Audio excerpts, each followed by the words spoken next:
Halo teman-teman, kenalin dulu, nama aku Riki Prayogi. Aku berasal dari Bogor. Aku ngambil jurusan ilmu komunikasi di Universitas Terbuka ini.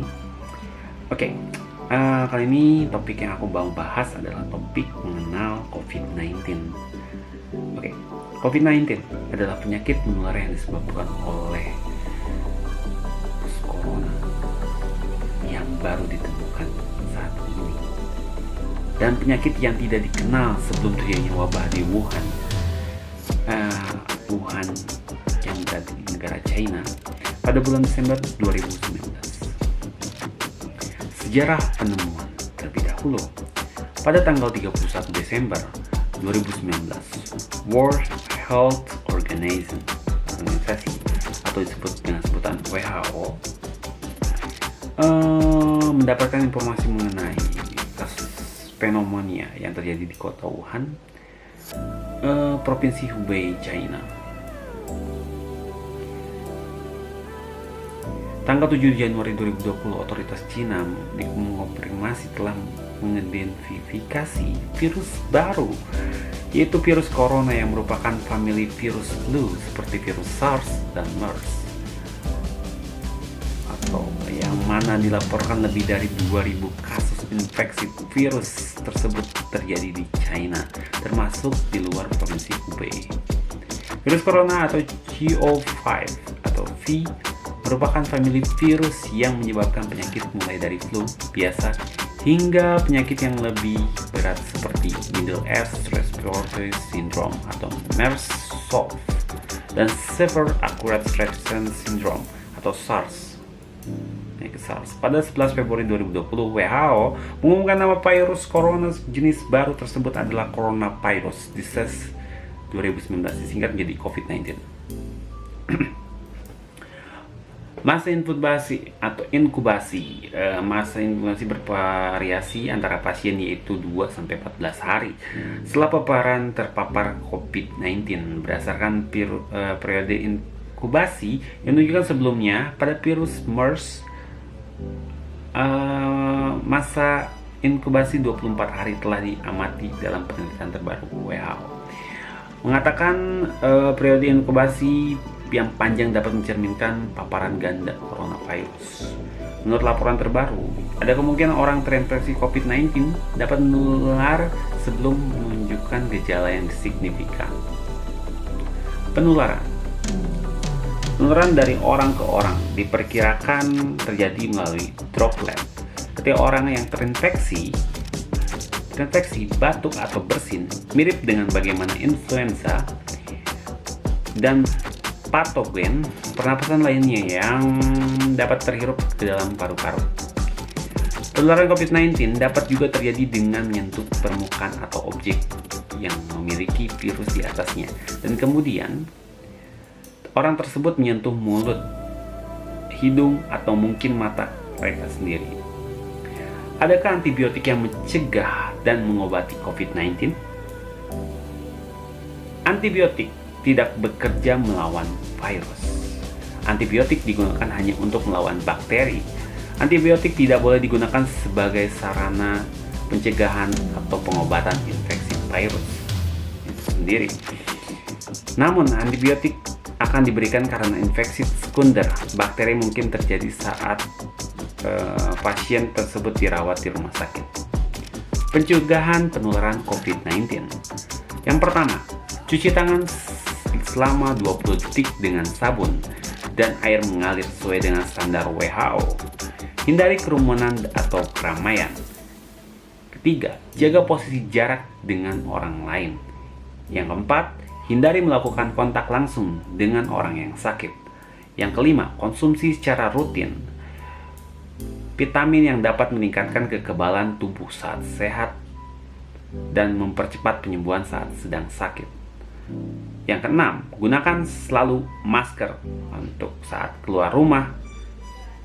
Dan juga yang ketujuh, yang terakhir, membersihkan dan disinfeksi secara berkala barang-barang yang sering disentuh. Oke, tadi udah cara menjaga dan lain-lainnya, dan juga cara mencegah virus corona, dan juga kalau terjadi kena virus corona pun tidak akan berbahaya banget karena kita sudah mendapatkan sebuah vaksin yang atau vaksin virus corona. Vaksin virus corona atau vaksin COVID-19 sebenarnya tidak mencegah dari virus corona, tapi kalau saat kita mendapatkan atau terkena virus corona, amit-amit gitu kan ya, terkena virus corona, virus COVID-19, tidak akan parah banget karena sudah divaksin. Oke, gua bakal di sini jelasin vaksin yang ada di dunia ini. Oke, yang pertama ada vaksin Sinovac. Vaksin Sinovac diproduksi oleh perusahaan biofarmasi China, Sinovac Biotech, dengan nama merek CoronaVac atau vaksin ya. Vaksin ini bertipe Wolf virus yang bermanfaat virus SARS-CoV-2 non-aktif, sehingga sudah tidak bisa menginfeksi tubuh tapi dapat memicu pembentukan imun. Dari hasil uji coba, vaksin Sinovac mempunyai berbagai angka efikasi atau kemanjuran melawan virus yang berbeda-beda. Dan uji coba di Brazil efikasinya sekitar 50,65%, di Turki mencapai 91,25%, dan di Indonesia sebesar 65,3%. Setelah mendapatkan izin penggunaan darurat dari Badan Pengawasan Obat dan Makanan (BPOM), vaksin Sinovac mulai digunakan untuk program vaksinasi di Indonesia tentunya. Selain Indonesia, negara-negara lain yang sudah memesan vaksin Sinovac diantaranya Brazil, Chili, Turki, Singapura, Filipina, dan Malaysia. Oke, lanjut lagi, ada vaksin kedua, yaitu vaksin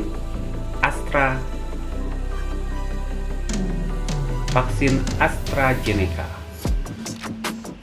Vaksin AstraZeneca atau Oxford AstraZeneca merupakan vaksin yang diproduksi Bio Farma asal Inggris bekerja sama dengan Universitas Oxford. Vaksin ini bertipe viral vector, memanfaatkan adenovirus simpanse yang sudah dilemahkan untuk mengantarkan protein spike dari COVID-19 ke dalam sel tubuh sehingga memicu pembentukan antibodi. Vaksin diberikan dalam 2 kali suntikan dengan efikasi berada di angka 70% secara keseluruhan. Adapun negara yang telah menggunakan vaksin ini antara lain adalah negara Vietnam, India, Malaysia, Filipina, Taiwan, dan Korea. Tentunya di Indonesia juga ada. Oke, lanjut lagi, ada vaksin Pfizer. Vaksin Pfizer BioNTech merupakan kolaborasi antara perusahaan bioteknologi Jerman dan bioteknologi dengan perusahaan farmasi asal Amerika, Pfizer. Terkait pembuatannya, vaksin ini berbasis messenger RNA atau mRNA atau vaksin asam nuklea. Vaksin ini menggunakan materi genetik, yaitu protein spike dari COVID-19 yang dimanfaatkan untuk memberikan instruksi kepada sel tubuh agar membentuk antibodi. Efikasi atau kemanjuran dalam melawan COVID-19 sekitar 95% dan telah digunakan di berbagai negara seperti Inggris, Australia, Amerika Serikat, Israel, Arab Saudi, Korea Selatan, Filipina, Singapura, dan Malaysia. Oke, kita lanjut lagi. Ada vaksin Moderna. Vaksin Moderna diproduksi oleh perusahaan bioteknologi asal Amerika Serikat. Vaksin ini dibuat berbasis mRNA dengan menggunakan materi genetik untuk memeriksa stimulus kepada sel tubuh agar membentuk antibodi. Vaksin Moderna diberikan dalam 2 kali suntikan dan menurut penelitian mempunyai efikasi atau kemanjuran sekitar 65%. Vaksin Moderna telah digunakan di Amerika, Singapura, Inggris, dan Israel. Kita lanjut lagi, ada vaksin Sinopharm atau Sinopharm ya, dikembangkan oleh perusahaan farmasi China. Sinopharm China Notel Pharmaceutical atau ya pokoknya atau Sinopharm sendiri ya. Vaksin ini dapat diberikan untuk kelompok usia 18 tahun hingga lanjut usia dengan efikasi sebesar 78%. Vaksin Sinopharm diberikan dalam 2 dosis selang waktu 21 sampai 28 hari. Selanjutnya ada vaksin Johnson & Johnson atau Johnson & Johnson disetujui digunakan di Indonesia yang ditunjuk untuk kelompok usia 18 tahun ke atas. Vaksin ini diberikan dalam sekali suntikan atau dosis tinggi atau dosis tunggal sebanyak 0,5 mili secara intramuskular.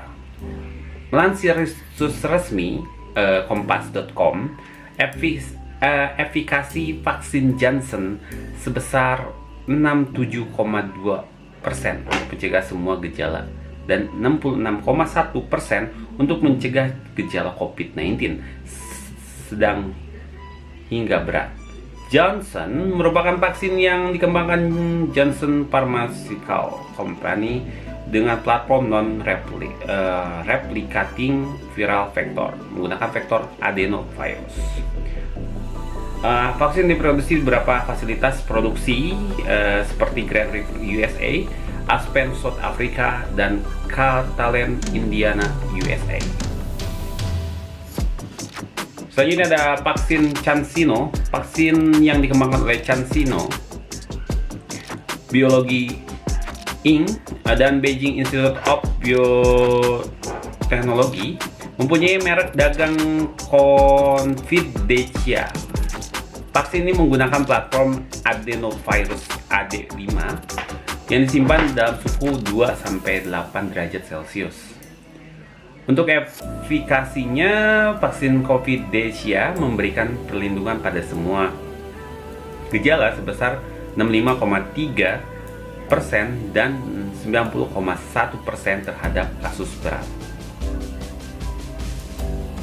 Selanjutnya ada vaksin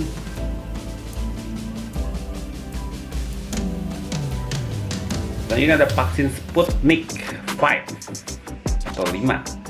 Vaksin asal Rusia yang dikembangkan oleh Gamaleya Research Institute Epidemiologi dan Mikrobiologi ini mempunyai nama lain GAM-CovidVac. Vaksin ini bertipe vaksin viral vector yang bermanfaatkan adenovirus non-aktif untuk mengantarkan protein spike dari COVID-19 ke dalam sel tubuh sehingga memicu pembentukan antibodi. Efikasi dari vaksin dilaporkan mencapai sekitar 96,1%. Beberapa negara lain yang telah menggunakan vaksin ini seperti Rusia, Iran, Arab Saudi, Palestina, Serbia, Belarusia, Armenia, dan Tunisia.